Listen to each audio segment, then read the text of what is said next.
Hey everybody, this is Ted DiBiase, the $1 Million Man, and you are listening to Damage 365 Radio. And remember, everybody's got a price for the $1 Million Man.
Everybody, and welcome to another edition of the All Night Long Wrestling Podcast. We are your host. He is the Stallion. I am the Enforcer, and we are joined by a very special guest tonight.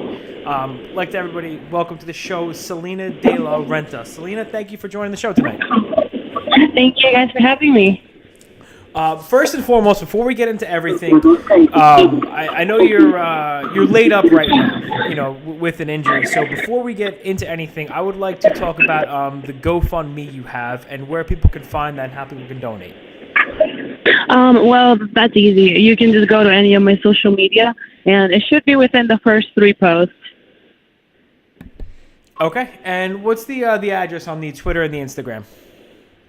It's Salina de la Renta. For those of you who don't know how to spell it, it's SALINADELARENTA. Awesome. So for everybody that's a wrestling fan that's ever seen you work in MLW and anything like that, reach into your pocket, whatever you can do, and go to the GoFundMe and do the right thing. So I appreciate that. Of course, absolutely. People helping people. That's how we all get by in this world. So, yeah. Let's talk a little bit. For people that haven't been exposed to you yet, obviously there's a lot of awesome things going on in your career. MLW was a huge thing. Give us a little bit of a backstory and tell us where you started and if you grew up. Did you grow up a wrestling fan? Was that was that always in your life? Not really. Growing up, I did the normal girly, I would say, activities. So I would dance, model, sing. I did acting. I was really involved in performing arts. But I also did a bunch of sports. So I was always very athletic and very into the arts world, let's just call it that. And I moved to Florida with the plan of studying film in college over here because I thought the program was better than in Puerto Rico.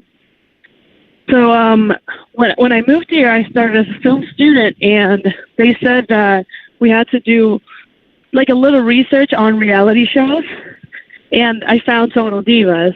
And after I watched it, I was like, I think that's what I want to do for the rest of my life, and literally just started doing it out of nowhere. It was just as soon as I saw it, I felt that that's what I was supposed to do. Wow, that's an awesome story. I mean, sometimes, when you know. Actually, we just had on our show, we had Kimberly on 2 weeks ago, and she kind of had the same thing. She grew up as a ballet dancer and things like that. The performing arts, how would you correlate that to professional wrestling? How do I compare it? Yes. I mean, it is not easy to compare because the other worlds are very different to the wrestling world. It's in modeling, there's a lot of pressure on the way you look, but I feel like wrestling, even though you do have to have a good look and all, I don't know, it's you have personality, you have other things that you can bring to the table, and you're not only depending on that one skill that, So I think pro wrestling allows me to do a little bit of everything I like. I think it's even better. I think that's really what a lot of us say, is they're able to combine a lot of their personalities and the athleticism, the drama, the acting, and it kind of all rolls into one package. What gym did you walk into? Where did you start training? I started training at Team Vision Dojo in Orlando, Florida. and I pretty much stay there. We just, we just talked to Amber Nova, and I believe she is one of your training partners. Is that true? Yes. Well, she had a lot of really good things to say about the Team Vision Dojo. And if you're interested, everybody out there, check out they're super active on Instagram and on social media. So the Team Vision Dojo Instagram is an awesome place to watch. A lot of behind the scenes, training and, a lot of up and coming wrestlers that you're going to see in a lot of big places very soon. Now, when you step on the mat and you're in the gym, how is the professional wrestling training for you different than the other athletic training, you have going on? Well, different sports that you just kind of have to do the same thing over and over. And in wrestling, it's more like, what is new? What can you bring to the table? So when it comes to training, I would say sports is just consistency. But in wrestling, you just have to give it your all. And it's not only physical training, it's also like your brain has to be in the same synchronization. Is that even a word? Yeah, absolutely. That totally makes sense. I mean, you can't, it's, what is it, 90% of the game is half mental? I think that was a Yogi Berra quote. I think, is that true? That sounds right. Yeah. That adds up. So how long were you training for before you actually had your first match in the ring? Around 6 months, I would say. And before you step on the mat for the first time, what is that feeling like when you're about to walk out behind the curtain? That's got to be an incredibly nerve-wracking feeling and, kind of something you're never really, completely ready for. So, I mean, everybody has their routine and everybody gets in the game differently. Before my matches, I'm always, like, really chatty and I'm always, like, really hyped up. And then 3 seconds before my music hits, I feel like my body goes numb. And I start freaking out. And it's like a little bit of anxiety. But as soon as I step outside of the curtain, it's just fun. But it's always like those 3 seconds of like complete anxiety. And you're like, I get super nervous for like 3 seconds. And then it goes away. And then I'm sure the adrenaline kicks in. And after that, it's all uphill from there. Now, recently you actually also had your tag team partner on the show, the other half of the Spoiled Brats, Aria Blake. And she was awesome. She was great to talk to. How did the formation of the Spoiled Brats come about? You guys are everywhere. You're doing fantastic on social media, by the way. Thank you. Well, we started tagging when it was this one show that we did locally. And they kind of put us together. It wasn't really like we talked about being a team or anything. But Aria called me that weekend and she was like, hey, I know we're tagging, so what do you want to wear? What colors? What are we doing? And now she was like already showing interest. She's like, what else can we do? Like, it needs to be cool. So now I'm getting creative too. We get to the ring and now we're having like good chemistry and everything. And we were not like big friends or anything. We were cordial with each other. And after that one match where we worked with each other, we've been tagging since. We decided to become a team because it felt right. So, I mean, was there like a little friendly rivalry before that? Because I mean, professionals, it's you're always comparing yourself to somebody else. So is it fair to say that you guys were cordial with each other, or is there a little frenemies? I honestly don't ever, get aggressive when I meet somebody just because I think they're cool. Like, that didn't happen. I know Aria was not a fan of me, but a lot of people are not a fan of me because I'm loud. I have an outgoing personality, so I get it. Sometimes it's too much. But I don't think Aria and I ever had any beef before even being friends.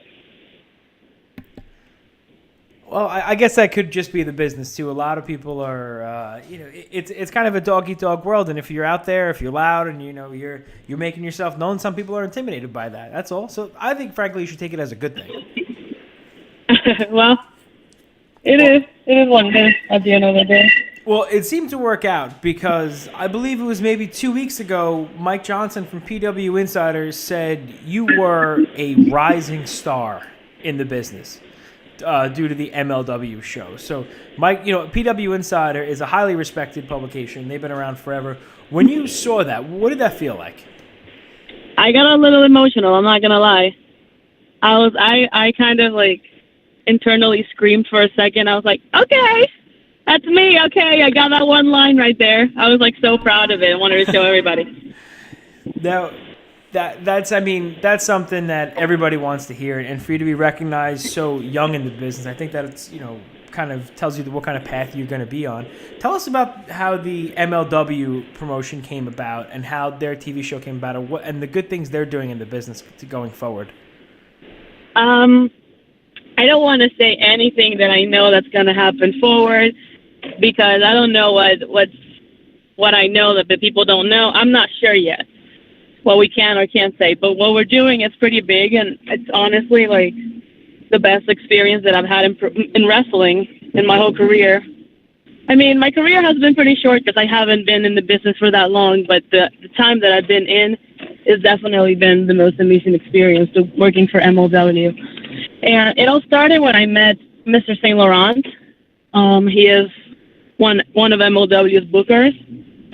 I was working his indie show, and I would do this I think it was like once or twice a month, and it was basically him just telling me about what MLW could potentially be, but he never told me what MLW was going to be. And one day he's like, all right, the show's actually happening. And I'm like, yay, let's do this. And I'm thinking it's going to be some elite indie promotion and something local, something small. I show up and I see like the coolest locker room, the coolest venue, everything is like super high tech, and I'm just like, oh, okay, I see you. This seems pretty legit. So then we're doing everything, and then one day they're like, hey, here's a contract. Would you like to be on national television every Friday? And then I'm just like, oh, okay, yes. Why would I say no to this? Right. Opportunities like that don't come around, very often. So congratulations on that, and going forward, MLW. Thank you. They're on, they're in syndication. Where can people find them? Let's say if they don't have them in their local TV guide, where can they keep up on MLW TV Weekly? If you don't have the network? Correct. I know there's an app called Go 90, and I know that they play it, but it's at very specific times. So I know the app will play it. I think it's at 9 and then at 11. So you can't just watch it randomly. It would have to be either that or have the network and use DVR. A lot of our stuff is on YouTube. I think that they said that they're going to start putting them up on YouTube, but I can't say that for a fact. Well, anybody who wants to check out MLW, make sure you go to YouTube right now. There is some really you get highlight videos, and they also get hype videos, and they also have like trailers for the upcoming shows, which is going to lead me to ask you. I know you're injured right now and you're on the shelf. What's the timetable for your return, and also where do you see yourself? Let's just say 6, 12, maybe even 18 months from now. What's really next for you?